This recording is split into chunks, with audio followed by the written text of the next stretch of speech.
Welcome to the Mrs. R Relevant Daily Draft Podcast.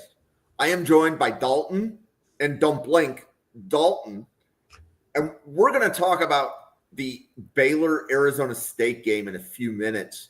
But Dalton Blackman, what stood out to you last week from college football? So I think we're really starting to notice the quarterbacks and how this class is shaping out, and it's not nearly as impressive as I think we all thought it was going to be going in. It's really just starting to, and it's early, but I think a lot of these quarterbacks have a lot more developing to do than we anticipated, and it's definitely, I think, one game's not going to cause anybody to move that much on draft boards, but I do think just the last couple weeks are causing scouts to probably just reevaluate a little bit of who's truly ready to be an NFL quarterback. And Dalton Gentry, what do you think sticks out from college football this past week? I think there's no dominant team is what sticks out to me. Ohio State struggled for the first half against Ohio, even part of the second half. It was one-score games. So I think it's so wide open, and that's I think the portal is a big reason for that. You got guys leaving that are really good just because they can get a shot, but then they go somewhere else and they ball out. No, that's so much parity in it. I love it. Some people say it's washed down, but I think it's just parity, and there's a lot of good teams, but no dominant teams. And I like college football better when it's like that, personally. Cool. Well, what sticks out to me definitely is that it's more competitive. So whether you call that parity, I think every college fan expects their team to go undefeated, right? That's a little bit different than the NFL, right? Kind of thing. But I think parity is good. I think the fact that college football for the month of September is a bunch of warm-up games is a ripoff. Right? The first 3 weeks, I think this is the fourth week of college football, I believe. We're starting to get some good games, but wow, play important games early. It makes it more fun for me, not because it's better for you. It's better for me. I agree completely. There's some teams that really haven't played even anybody yet. Penn State, great example, right? They have played absolutely nobody, and it's really hard to get any read on them. And a lot of these teams they haven't played anybody yet. Yeah, that's the same with Oregon, and they play in 2 weeks. Nobody knows anything about either team. It's basically first game of the year for them teams playing each other. They at least played Oklahoma State, although who knows? It's hard to know what's up there. I think Mike Gundy might be cooked. They might win one game this year, I think. So I don't think that's a good win either. But yeah, it's a power forward team, but that doesn't mean much sometimes. No. So, in this case, I don't think it does. He has no guys, no NFL radar this year. He didn't get no good recruits, really. He's out. He's got to be out. Yeah. Yeah. So we are here for Baylor, Arizona State. Dalton Gentry. Which of these two quarterbacks do you think gets drafted higher in the year they are drafted? That's tough. Sawyer keeps moving up, and a lot of people, it looks like, are going to end up having to stay. Sellers look more and more like every week he's likely to stay, maybe transfer probably. Art's definitely staying, everybody says. So this class is getting worse every day. Klubnik's not looking good at all. Drew Aller's has been far from dominant against a terrible schedule. Nussmeier's been just average, just so average. He's not making a million mistakes, but he ain't throwing for last year he's throwing for 400 yards. This year he's throwing for 200. So none of the quarterbacks have taken the step. So I like Sawyer, Robertson. I think this year he keeps playing like this. I don't know how you can't have him above all these guys. Preseason rankings, it shows you it doesn't really mean much. You got to watch the games. And Sam Leavitt really struggled against Mississippi State, 83 yards. And that's the worst defense in the SEC on paper. I will say at the end of the year, but he hasn't impressed me this year, man. But he don't have any receivers around him either. Jordan Tyson's it. They have no receivers make a catch last game besides him, so it's tough. The Dalton Blackman, which quarterback in the Arizona State Baylor game between Sawyer Robertson and Sam Levitt, which quarterback do you think gets drafted higher in the year that they declare? I think it's Robertson in my opinion. And again, I don't know if Levitt comes out this year just because I think he's got a little bit more to work on. And he really hasn't had a ton of reps in college so far. I mean, really only one full season as a starter so far. This will be a second. And I think Levitt has a slightly higher ceiling than Robertson, but I think Robertson's closer to his than Levitt is. I think Levitt's got a lot to work on before he is even ready to be a starter. I think Robertson could step in tomorrow and be at least a competent NFL starting quarterback, maybe not a good one. But, I mean, I think Robertson's ceiling is like an average starter. Levitt's probably more of an above-average starting quarterback if he ever gets there. But I think, like I said, Robertson's starting caliber player now. Levitt, you'd have to sit probably minimum 2 years. I don't know if he's good enough to warrant a high pick if he's going to sit that long. Yeah, so we have two quarterbacks playing in Baylor, Arizona State. It's Sawyer Robertson for Baylor, Sam Levitt for Arizona State. Those are two names that if you are not familiar with them, you want to watch this game. I think out of all the games this week, there are bigger games in my opinion. But from a draft standpoint, I actually think this one's the biggest because of the two quarterbacks that are played. Maybe even bigger than Miami, Florida. So Dalton, you might be able to nudge me and say the Miami, Florida game is bigger than this one, but I think this is big. So you think this is bigger than Miami, Florida? I mean, we already lost 2 games. I mean, DJ Lagway threw 5 picks. He ain't on the first round radar right now. He's got to prove himself. Carson Beck's looking good though. He's looking really good. But he's still Carson Beck. I know, that's what I'm saying. That's the issue. Our defense is really good this year. We gave up 2 touchdowns in 3 games, even though we lost 2. It's been our offense, so yeah, it's a big prove-it week for Beck. He hasn't, faced a great defense yet. Notre Dame apparently isn't great like we thought they were. Their secondary looked lost last night. Yeah. Saturday. So we have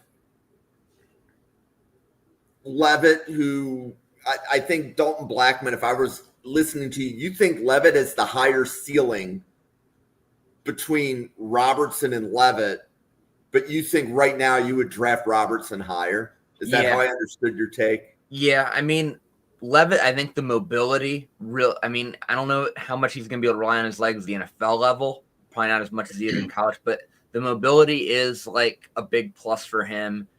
And he does manage the offense well and make good decisions. Right now, I mean, the only thing keeping Levitt from being higher for me is that his fundamentals are just atrocious. It's hard to really mince words. I mean, a lot of sidearm throws. And that's causing a lot of batted balls, a lot of low throws. And then also a lot of throwing off his back foot, causing the ball to sail and just be inaccurate in general. And plenty of guys have wonky mechanics and make it work. The issue is that the mechanics for him aren't consistent and they are causing him to miss throws. And he's really got to get that cleaned up before he can be a starting quarterback in the NFL. Yeah, I agree with that. I think he does have higher ceiling too. He kind of reminded me of play style like a lot of Jackson Dart. Yes. You like that? Yeah, I think they play exactly the same. A lot different system though. Completely different scheme and system. Arizona State likes to pound the ball as much as they can.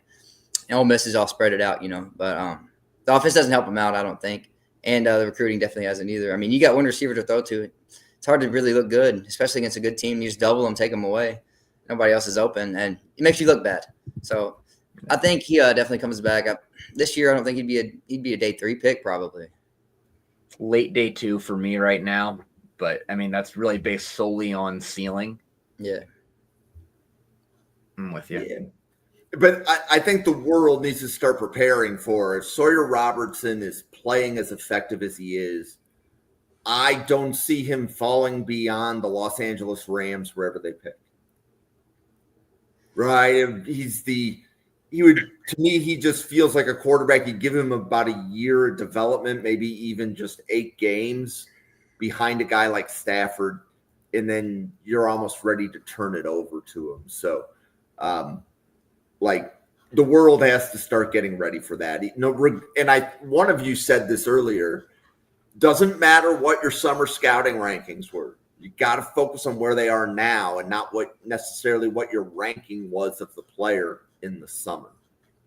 So I think that message needs to be said more. To me, the advantage of summer scouting is it creates the list. It's not the order of the list, it's the list.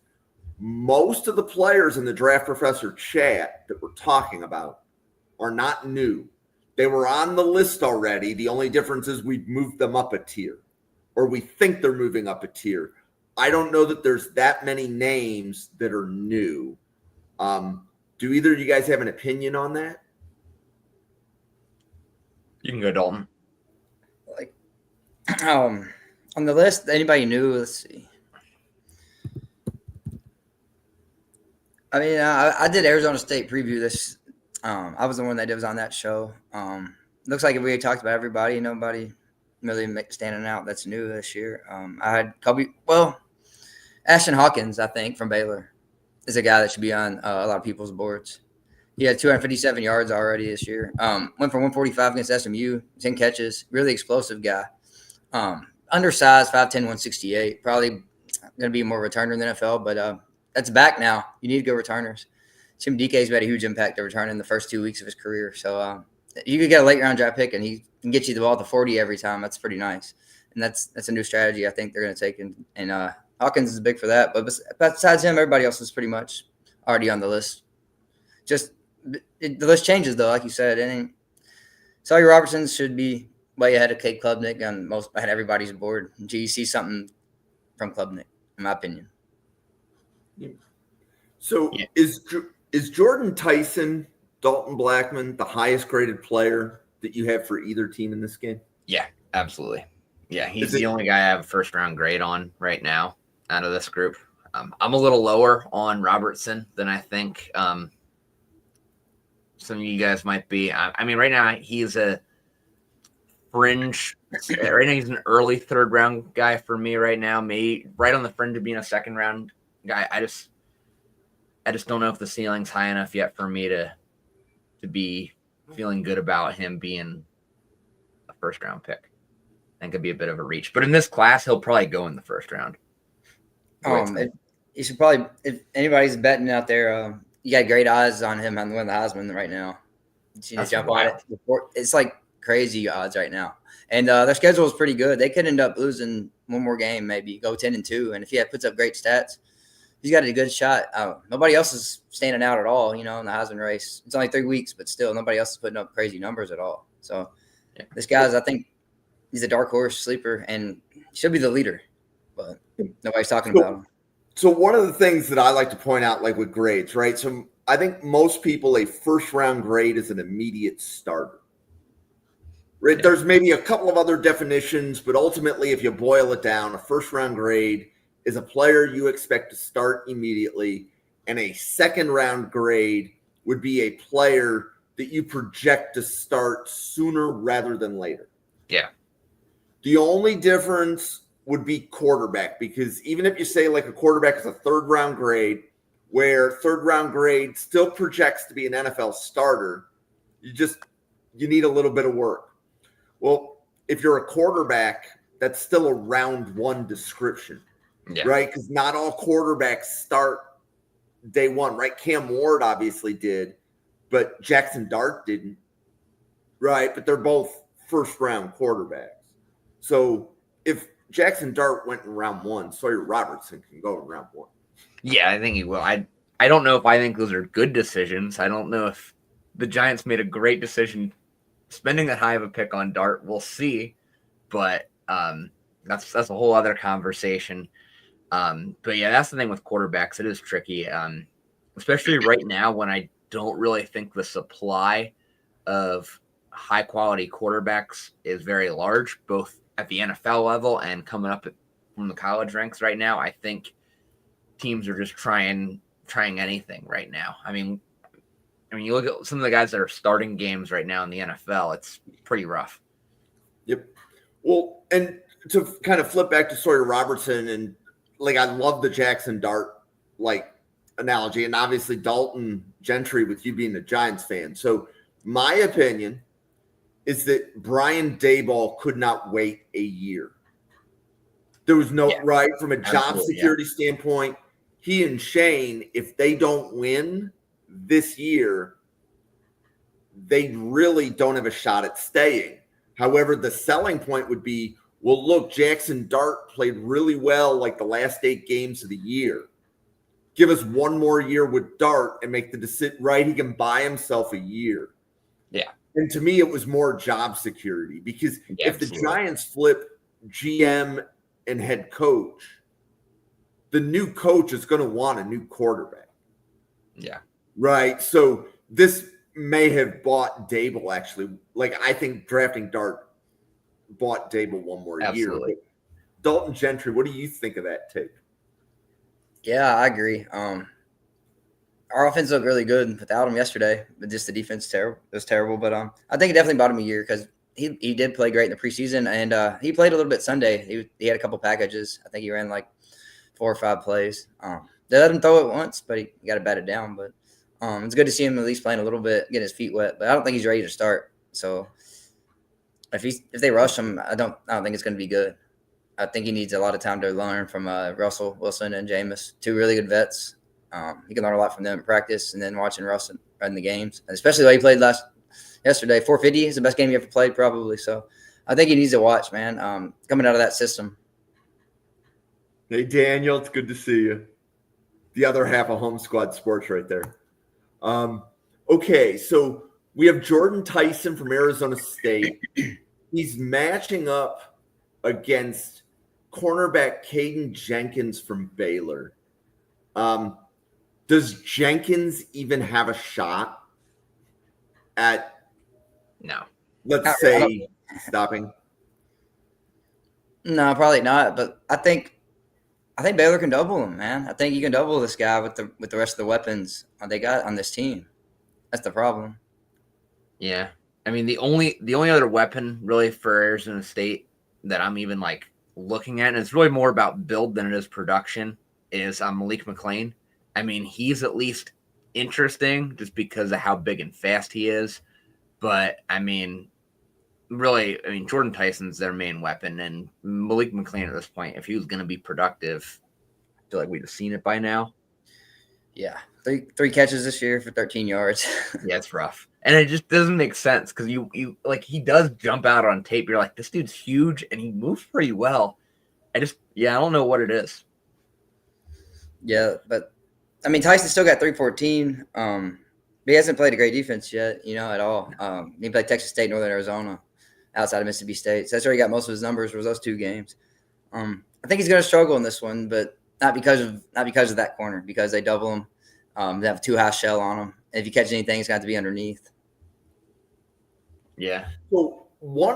So Baylor doesn't exactly have a lot of defenders going into the draft, but they do have, I mentioned cornerback Caden Jenkins. They also have safety Devin Bobby. What is either Dalton Blackman? What's your assessment of Devin Bobby right now, the safety from Baylor? He didn't really jump off the film too much for me. Like, fringe 7th rounder, maybe a UFA, but like, I really didn't see anybody, especially on the back end of that Baylor defense, that I think is really going to warrant a draft selection. It's just pretty rough. I mean, it's just, there were, from what I saw, a lot of blown coverages, just a lot of guys not where they're supposed to be, a lot of really poor tackling on the back end too. It's just, it's hard for me to see anybody on the back end of that defense that's going to be worth drafting. Dalton Gentry, any differing opinion on that? No, not really. If you watch the SMU game, that was really rough. I mean, they blew coverages deep the whole game, and a lot of that was them. He's a free safety. You're back deep a lot of times, and he just got sucked in a lot. And then Baylor's never had a good defense, seemingly ever. They never get, I don't know, the last time they've had a DB drafted, that was, a high draft pick. Yeah. 2027, they might have somebody. LeVar Thornton's interesting, but he's pretty raw right now, and he's only a sophomore, so he wouldn't be coming out this year. But he's somebody that'll be on the radar possibly next year. Okay. So flipping then to the other cornerback. So there's Keith Abney from Arizona State, and he'll be matched up with Joshua Cameron from Baylor. That's going to be relatively easy to see Joshua Cameron on the field. He's the wide receiver. I believe he wears number 34, correct? Gross. That should be illegal. I love it. So between Cameron and Abney, which of those players is higher on your board right now, Dalton Gentry? Right now I got Abney. I got him higher right now. I got him round 2, late round 2, early round 3. I like Josh Cameron a lot, but I don't know if he has the speed in the NFL to take the top off. He's very physical. He's 225. So I like him on the outside. You can make some deep contested catches, but I think the numbers he puts up, a lot of it's just this offense. They're going to throw the ball around, and somebody's going to be open a lot, and that's just the way they scheme it. I just don't think his routes aren't great. A lot of his wins are against zone coverage. He just finds open zone. So he's a good zone receiver, but he struggles to create separation a lot, I've seen. So Dalton Blackman, how about you? Between Cameron and Abney, who's higher, and who do you think wins that matchup? Abney's a little bit higher for me right now. I have a second-round grade on Abney, a late second on Cameron. So it is close. But Abney, I think, has potential to move up. It's just the issue with Abney is I don't know if he has the elite athleticism to be a true number 1 corner. I think he's a guy that on a great NFL defense is a staple piece, but he needs a good system around him, and he needs other good players around him, and probably a more zone-heavy scheme to be effective, or he needs some faster corners around him so that way he doesn't get into matchup trouble. But this matchup, I think, is really favorable for him because Josh Cameron relies so much on his strength and physicality to get himself open, and he's not going to be able to do that against Abney. Abney is going to bang with him the whole night. It's going to be a fun matchup. It's going to be physical. I think they're going to be jawing at each other all game. Because that's Abney's game. He's so much fun to watch, and I think that's going to be a really fun matchup. But I could see Abney getting the better of him. Plus, I think Baylor's got more options in the receiving game that I think will have more success than Cameron will against Abney. Okay. Yeah. So there's a few draft-eligible offensive linemen in this game. Ryan Lengyel from Baylor, Omar Aigbedion from Baylor, both guards. Max Iheanachor from Arizona State, an offensive tackle. And center Ben Coleman from Arizona State. Out of those offensive linemen, Dalton Blackman, who do you have graded highest? So I only have one draftable grade on any of the linemen in this game. The Baylor guards just didn't really impress me that much. Just really not a lot of power to either of their games. But I do like Iheanachor from Arizona State. I think he's got a lot of potential to be a really solid NFL right tackle or even slide in at guard. And the nice thing about him is there is so much room to grow for him. He only started playing football in 2021. And he already, part of it is he's gigantic at 6'6", 330. But he's very athletic for that size, ton of length. I think there's just so much potential there. I have a second round grade on him actually. I'm really excited about him, but he's very raw. He would almost certainly have to be. I don't think he'd be anything more than a swing tackle his first year or two in the league. Maybe you sneak him in at guard if someone gets hurt. But I think, a couple years into the league, he could be a really solid starter in the NFL. I think there's a ton of potential there. Dalton Gentry, how about you? Do you have more than one draftable grade on an offensive lineman in this game? No, we're on the same page on this. The Baylor guards, when they can hold up in the pass, but I think a lot of that is they don't face many great pass rushers, and then they don't really open up many lanes in the rushing lanes at all. So they didn't impress me. I think, and not sure. And how do y'all say it? Iheanachor, I think. Iheanachor. I think. I also think he's the best. I got a around 3 grade on him right now. Because he was 315 the last time I watched him. He gained 15 pounds though, so this year. So I need to go back and watch him first couple games because I haven't really. Mississippi State, he didn't. They got to the pass rush. They got to the passer a lot, so I didn't go back and watch and see if it was him or the other guys. But before the year, I liked him a lot because of how raw he was, but how much he could develop, man. Like you said, he was a JUCO guy, hasn't played football very long at all, and he has great strength. I think his range is already passable in pass pro, so if he can definitely get even better at that. He has good angles on drop blocks. He just needs to get a little better agility. His athleticism's there, but not the agility, Yeah, he doesn't play fast now. So that's the only thing he needs to get better at. But I like him a lot. I think down the road he could be a starter, but first couple of years he needs to develop. Okay, so Dalton Blackman, we've covered the quarterbacks, the receivers, the corners. We've even covered the offensive line.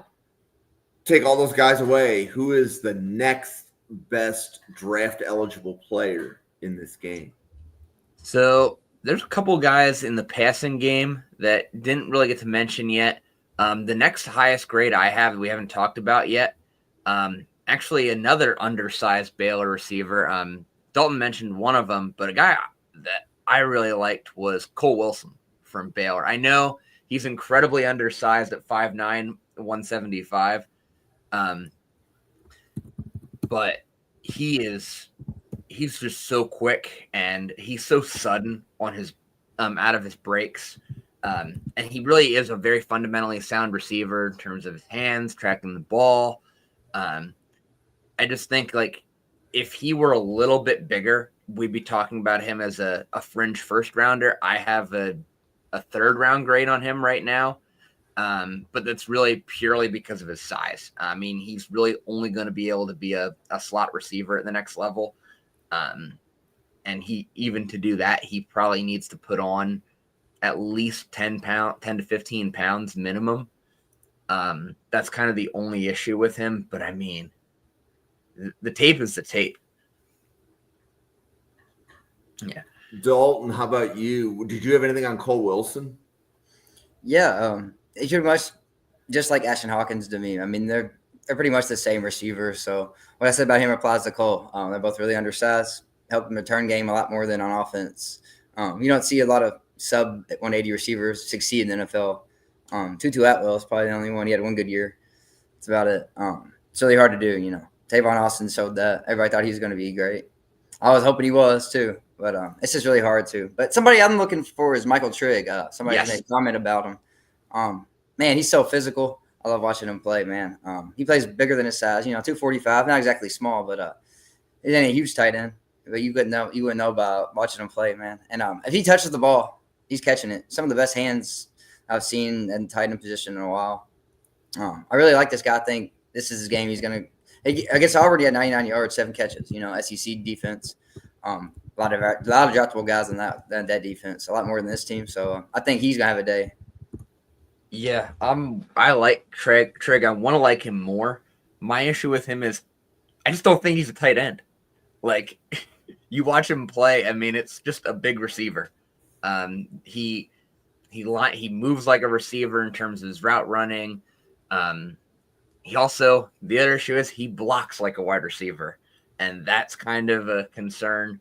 I do think he's not really somebody that you want lining up in line at all. In the Baylor offense, he doesn't really have to do it too much, but I do think it does limit what he can do at the next level. I think what's going to be huge for him is what he runs at the combine. I saw I think he's projected to run 4.6, 4.7. Yeah, I've seen which would be concerning if he's a pure slot receiver tight end. It's going to be interesting. What do you think about the other tight end, Mateer, Arizona State? He didn't really stand out too much to me. I mean, the receivers are fun. But yeah, I don't know. I got more caught up watching the receivers. I didn't really get too much of a read on him. All right, I was just curious because I'm back and watch him. I think nothing special. Day 3 guy, but I think he's draftable. He's pretty athletic for his size. He's 6'4", 255. He's a true tight end, and he can block. He can block in the line. So that's big. He's probably 5th or 6th rounder, but he's never going to put up big numbers on Sundays. But he'll be a guy that a lot of teams want. Yeah, and we were just talking last week when I was on here. I think we were just talking about how the blocking tight ends are coming back. I think blocking tight ends are really going to be something that the NFL is starting to gravitate more to because you're seeing a lot more 12 personnel. The issue is there aren't a lot of them because a lot of them are a lot like Michael Trigg. So I think if you can be a blocking tight end, I think it really does improve your stock right now a lot more. And I think because we're actually going to do some deep dives on how to evaluate tight ends a little bit later in October. So if you're familiar with Max is going to come on. He has a Substack called Remember the Tight End. Here's the theory that you're going to be hearing, going back to the blocking tight end.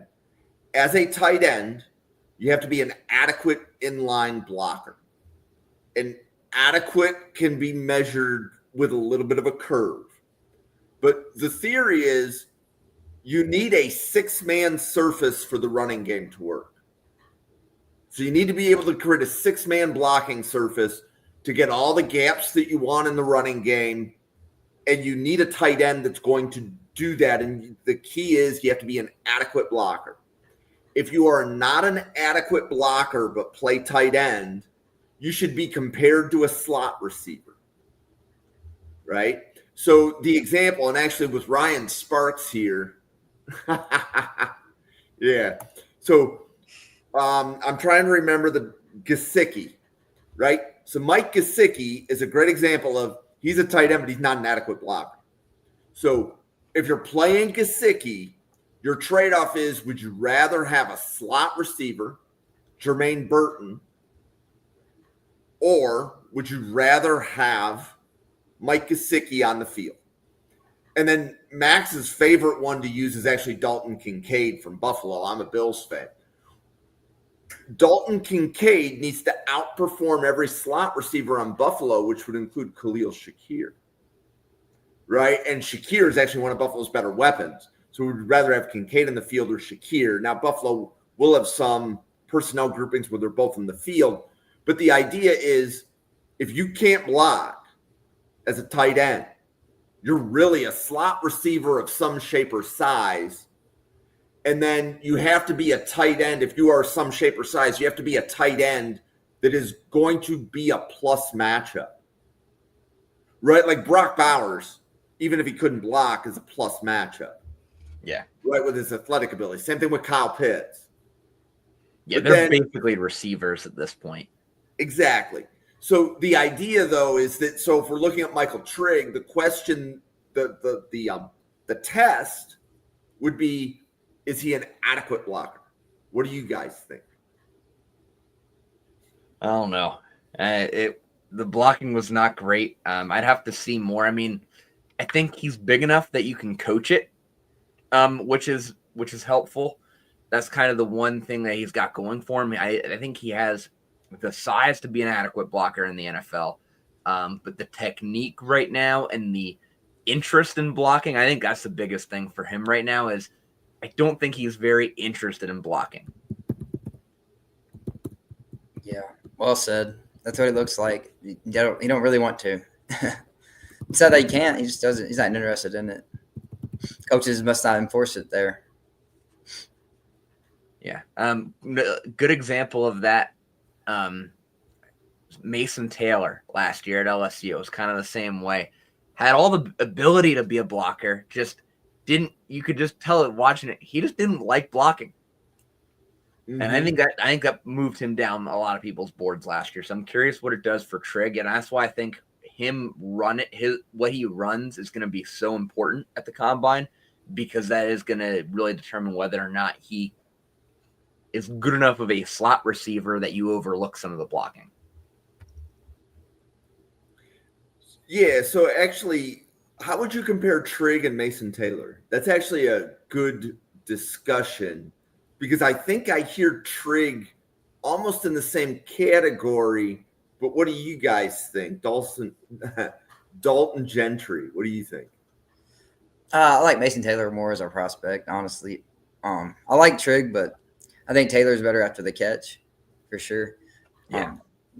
So that's the biggest advantage. I mean, neither one of them can block. It's about what you can do after the catch. And Mason Taylor's got a little bit more size. He's at 251. I think he can put on more if he needs to. And I think Mason Taylor was a second round, third rounder. Trigg's probably fourth or fifth right now. Yeah. I think I just meant more as like the blocking interests more than anything. I think the best comparison from last year's class for Trigg is probably Oronde Gadsden from Syria. Okay. That's probably the best. The wide receiver turned tight end turned wide receiver. Yeah, more or less. Yeah. Yeah, that guy. And again, so like Gadsden, that's the same tight end test, right? Yeah. Because he's not really a blocker. He's really a big slot receiver. And I even think I heard people talking about him like Gesicki. Yeah. Right. To some degree. And like, so Ryan Sparks, I see that you're in the chat. So like another example would be, and now I'm trying to remember, I had it on the tip of my tongue and then I started talking and forgot, occupational hazard. Yeah, I guess I got to move on because I've already forgotten the point I was going to make. I was acknowledging Ryan and then I lost the point that was in my head. But, Harold Fannin and Jack Besh play the same position. That's the tight end test that Max is talking about. Right? Like that. And anyway, so we're going to be doing a huge deep dive on tight ends. That'll be that'll be Fridays at 7 p.m. That'll be with Sam Teets, Max, EJ, and Anthony Russo. And they're going to start doing that like the second or third Friday in October. So, okay.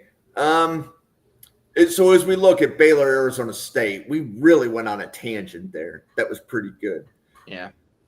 We haven't talked about Bryson Washington, the running back from Baylor yet. I was just about to bring him up. Yeah. Go for it, he's something be good to talk about right now. He's fun. The vision's good. I really like his leg drive. And I do like what he can do out of the backfield. I think he does enough. I think he creates a lot of his own production with just a lot of just being a good football player. I don't know if he's a super high-end athlete to be a starting running back at the next level, but I think he can at least be a rotational back. And he can be somebody that if your starter does go down, I think he can come in if you have a good offensive line and at least get what's blocked. That's kind of the plus for him. He's a day 3 guy for me right now. Dalton, how about you on running back Bryson Washington? Yeah, redshirt sophomore, so I don't think he'll come out this year. Yeah.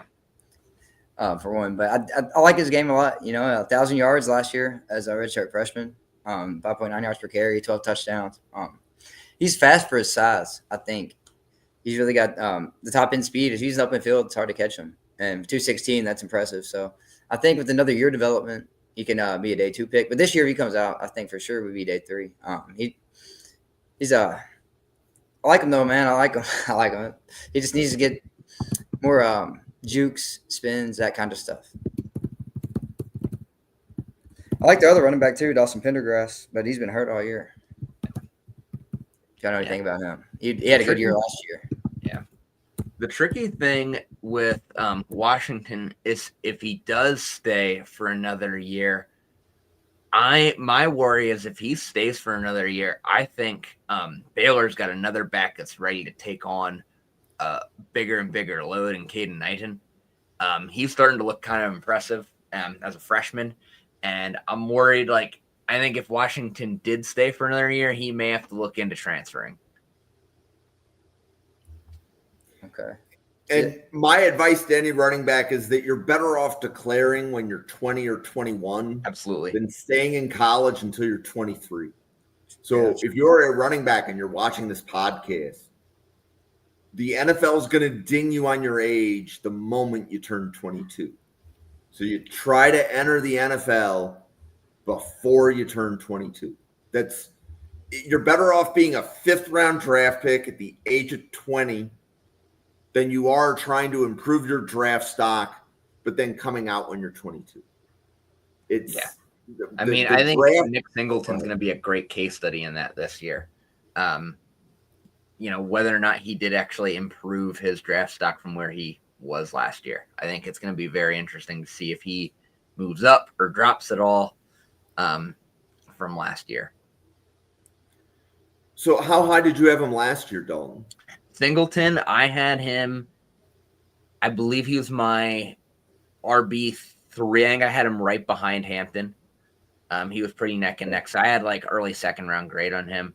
I thought he should have come out last year. I didn't really see any benefit to him staying, at least from a draft perspective. So this year it'll be interesting to see if he can break into that 1st round category. Yep. So why don't we pause for podcaster identification? Dalton Blackman, do you want to introduce yourself to everybody and let them know about all of your draft content? So as far as draft content goes, I do a few draft-related articles throughout the year for the Raider Ramble. And then once we get a little bit closer to the end of the regular NFL season, over at Degenerate Sports Network, which is where I do most of my podcasting, we will be starting back up our draft show, Degenerate Draft Dudes, with myself and Shane Kubis. We'll be doing that on Tuesday nights once we transition from doing an NFL week. Right now we do a weekly NFL show at that time. And then once January hits, we'll be moving to a draft show. Nice. And is your football show Raiders content or all NFL? That's all NFL. So we do a weekly NFL show this time of year. We do that on Tuesdays, and then we do a gambling specific show on Wednesdays. Got it. Dalton Gentry. With Home Squad Sports, you can catch me and Daniel here every Monday. He's on at 7. I'm on at 9. We also have podcasts every Monday, drop about noon. And then Wednesday night, we have a live show. We talk a lot about college football right now during the season. Pretty much that's what we focus on. Not necessarily the draft, just week in, week out kind of things. And then we always drop recruiting news every week. Follow us on X, Facebook, all of us, Instagram, everyone. And then shout out to Mark, our writer for us. He Substack. Substack is where he's at. We got good articles on there. He's been putting in a lot of good work. So check that out if you like to read about sports too.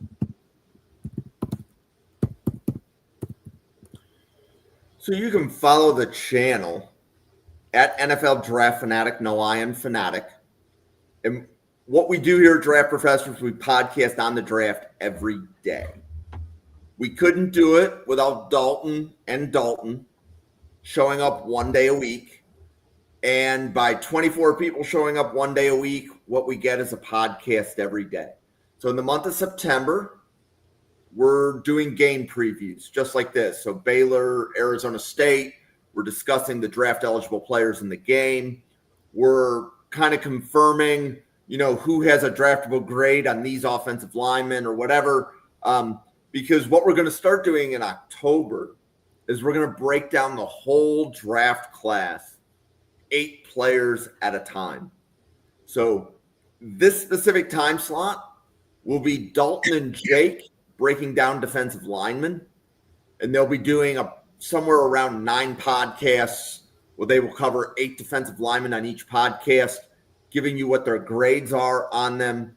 And just depending on what day of the week you tune in is which position. So Mondays would be cornerback defensive line. Tuesdays are going to be wide receiver offensive line. Wednesdays are going to be wide receiver defensive line. Thursdays will be safeties and running backs.